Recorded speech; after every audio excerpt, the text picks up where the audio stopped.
Welcome to Better Daily Life, where we are moving forward 1% better every single day. Download the app and supercharge your journey at betterdaily.life. Now it's time to ditch facts and get facts with your host and my dad, Alex Van Houten.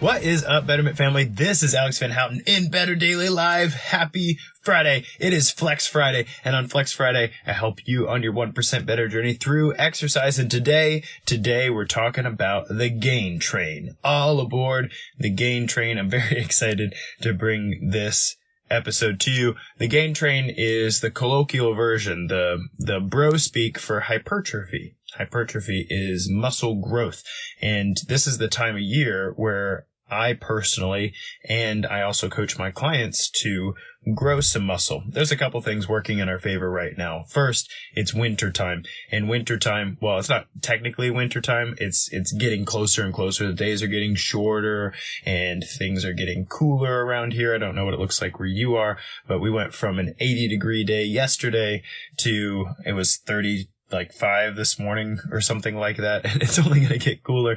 So it's getting cooler, the days are shortening. In general, your overall activity and your circadian rhythm is less intense. Your metabolic rate actually drops a little bit. You can think of a bear preparing for hibernation, right?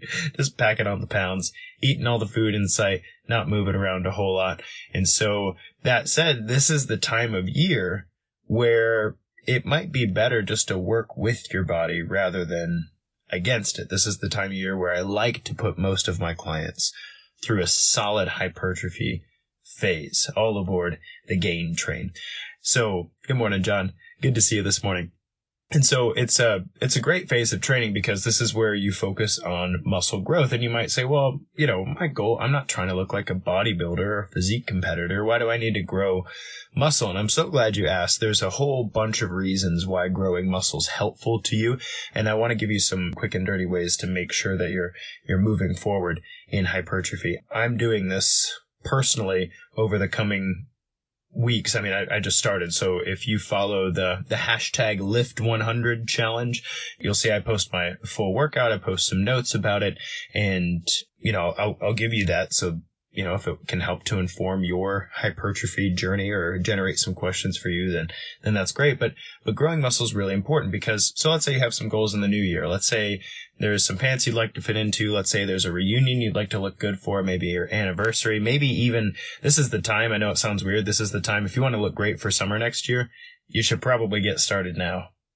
Just saying. Not that the 1% better journey is all about looking great, but people will start going like April. They're like, oh no, it's pool season. I should probably do something. Like, you should probably have done something back in November.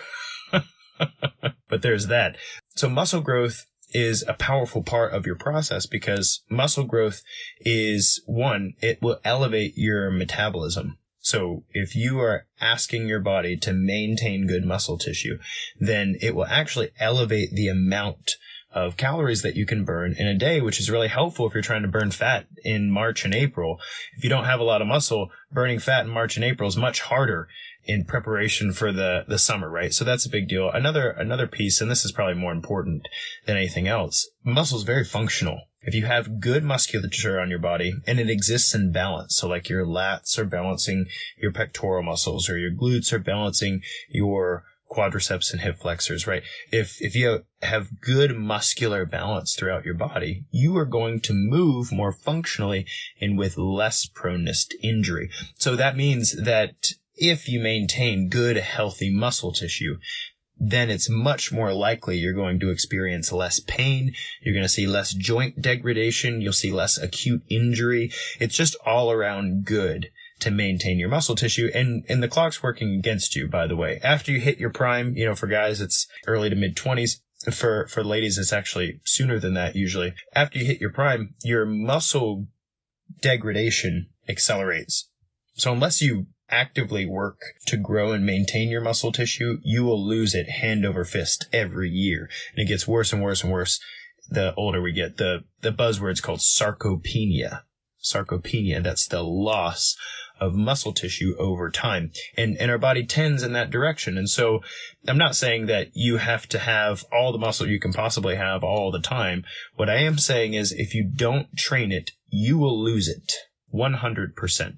And so the gain train over the winter can actually be a really powerful part of your total health and fitness journey. Whatever your 1% better goals are, I promise you, you need to train good muscle tissue.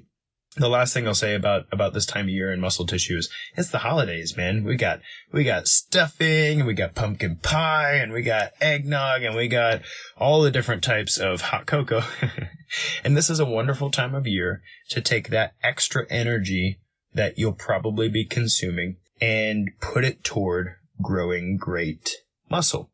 There are a couple different ways of thinking with regard to the holidays, and you'll hear me cover it over the coming weeks as they get closer. But a lot of people try to abstain or moderate a lot of the holiday festivity. And I think that's probably good. I think it's good for us to go, hey, I can have a piece of pumpkin pie. I don't need to have 4 pieces of pumpkin pie and feel miserable, right?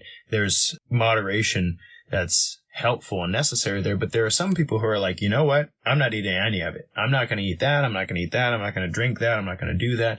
And fine, more power to you if you feel like that's the way things need to go for you. But for the vast majority of people, I find that to be very counterproductive, psychologically speaking. I also found it to be not very effective. Like, you can try to abstain from things, and what you'll end up doing is eating them anyway and feeling guilty. So hypertrophy and the gain train during this time of year can actually be a huge part of enjoying the holidays well and knowing that the extra energy you're eating is going to something good. I'm growing muscle. I need the extra energy. I need to feed the beast, so to speak. So I'm going to continue to talk about the gain train over the coming weeks, but the primary thing that I wanted to drill down today is why, and then I wanted to drill down how. So if you haven't been lifting weights before, maybe you have for a while, but you need a little refresher.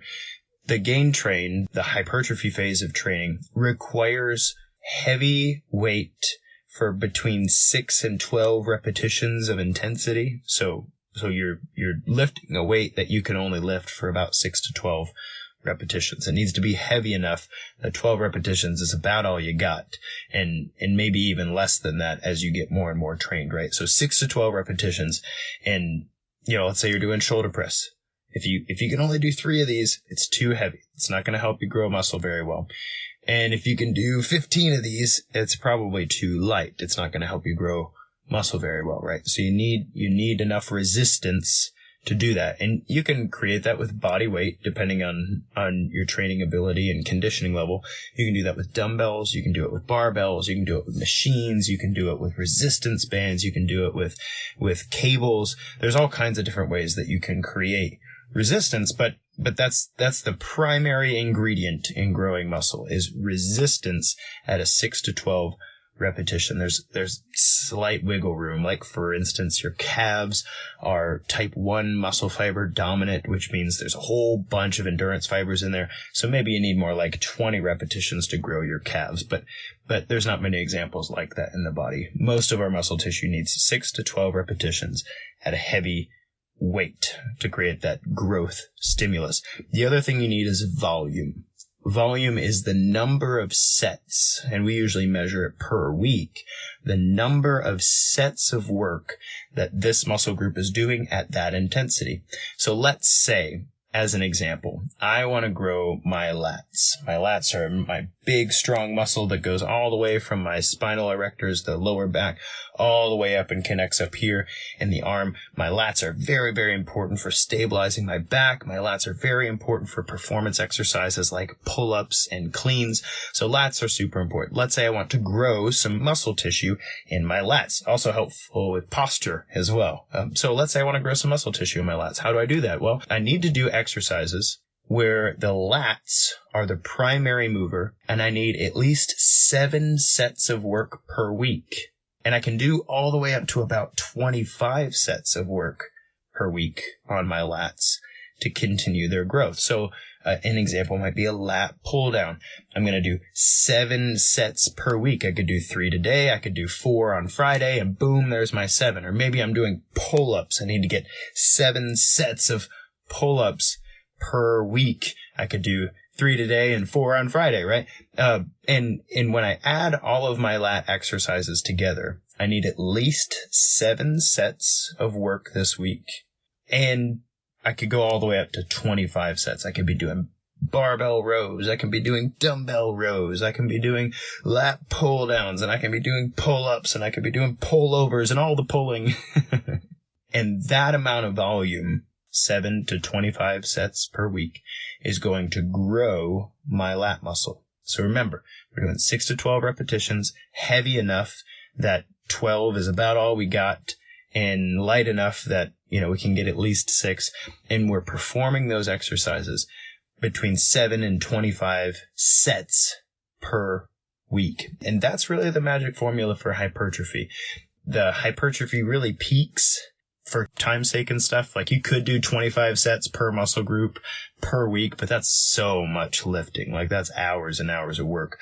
The peak for your time efficiency is somewhere around 12 to 15 sets. So if you're getting 12 to 15 sets worth of work on a muscle group, you can rest assured you're definitely going to grow that muscle, and you're probably getting the biggest bang for your buck time-wise. So biceps and shoulders and traps and lats and core and chest and hamstrings and quads and glutes, oh my. I'm so excited about this phase of training. I particularly enjoy it, and I'm looking forward to helping you get a lot out of it as well. And if you're not currently in the Lift 100, if you're not lifting regularly, you don't hashtag Lift 100, I encourage you to search that in our group and just check out what other people are doing. Some of us have been doing this a long time, and you would look at our workouts and go, what in the world? And then some of us are relatively new to weight training. And so very simple things like growing the chest and shoulders and back, those are very simple exercises, and it's not hard to execute in your daily life. Guys, this has been Alex Van Houten in Better Daily Live. Thank you so much for joining me on Flex Friday. All aboard the Gain train. I'm really looking forward to next week. Until then, it's just 1%. You got this.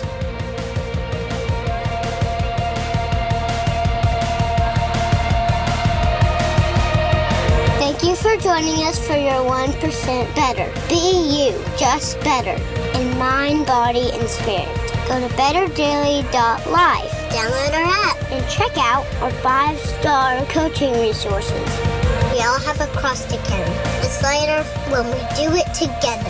Go to betterdaily.life.